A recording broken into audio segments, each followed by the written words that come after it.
Because you could read a lot of versions of history that treat the Lee Harvey Oswald lone assassin story as if it's plausible. You could read a lot of versions of that where you go, oh yeah, I guess so. But then you'll read, David Lifton's book, Best Evidence, and you'll be like, there's no fucking way. They killed him. They killed him. They killed him. They fucking Let's killed him. just get that out of the way. They killed him. They didn't just kill him, Joey. For sure, someone in the CIA had something to do with it because of Jolly West's involvement. Jolly West was the guy that was the head of MK Ultra. He was the guy that dosed up Manson, and they ran the Haight-Ashbury free clinic. The CIA ran a free clinic in San Francisco for fucking decades. When Jack Ruby shot Lee Harvey Oswald, he went to visit Jack Ruby in prison. And from that moment on, Jack Ruby lost his fucking mind. He was hiding underneath the bed, saying the Jews are being incinerated, they're coming to kill us all.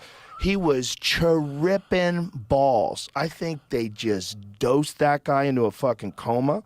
And then after they dosed him into a coma, they gave him cancer. And he was dead like within a year. Wow. And it's all connected. It's all connected. And the idea that no one was involved in that assassination other than Lee Harvey Oswald, that doesn't make any sense. Even if Lee Harvey Oswald was the only one who pulled the trigger, even if that, Lee Harvey Oswald was traveling back and forth to Russia. He lived in Russia. He's married to a Russian woman. Like, the fact that this is in the middle of the Cold War, they're not investigating this guy. They're not... Get the fuck out of here. I think he was a patsy, bro. I think they set him up from A to Z. Yep. Somebody was giving him money, letting him know.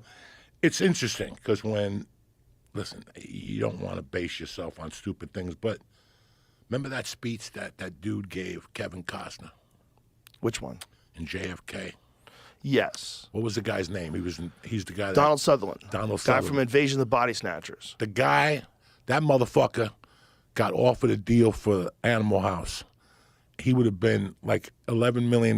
He took the $10,000 one payment. Really? Yeah, I read that somewhere. I still love Donald Sutherland. Donald Sutherland was a bad motherfucker. But that speech he gave... Kiefer Sutherland's dad. Kiefer Sutherland's, how they already had information on it. He goes, that guy got shot, and within 10 minutes, they already had a whole background on this guy. Mm-hmm. Yeah. And then he showed him the newspapers.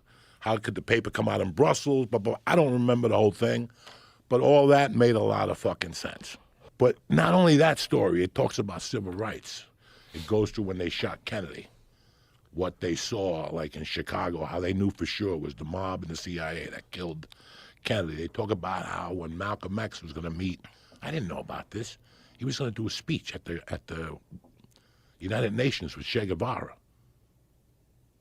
Malcolm X. Really? In 1965. They were going fucking nuts.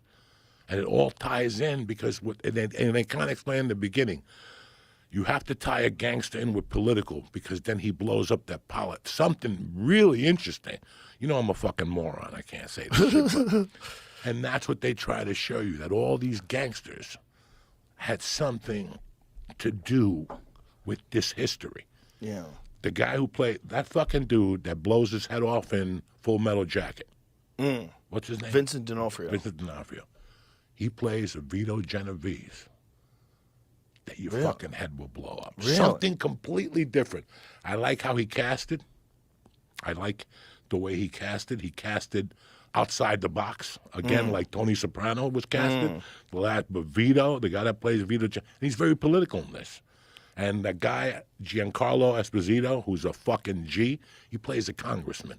And he's always meeting with presidents, but Bumpy's wife works for him. So it's very interesting. What's it on?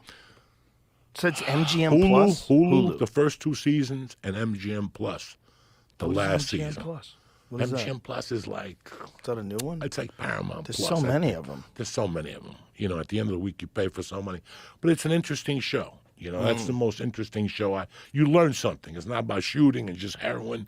It's all this little, you know, the Cuban dude, how all he wanted, Battle, that dude that we talked about with TJ English, all he wanted, he was selling coke just to take Cuba back.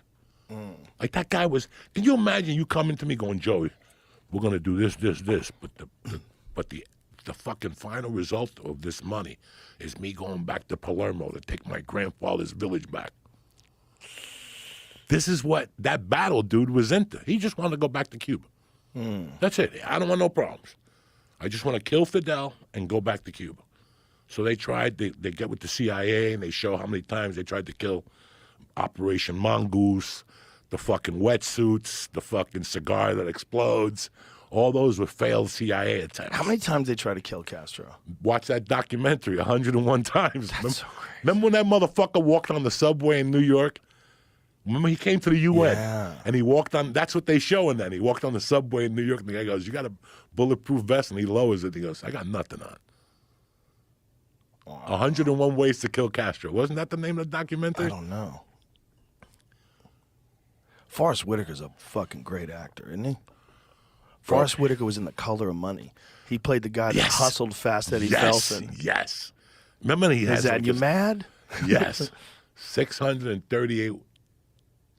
He hustles him out of all this money, and at the end he goes, "Can I ask you a serious question?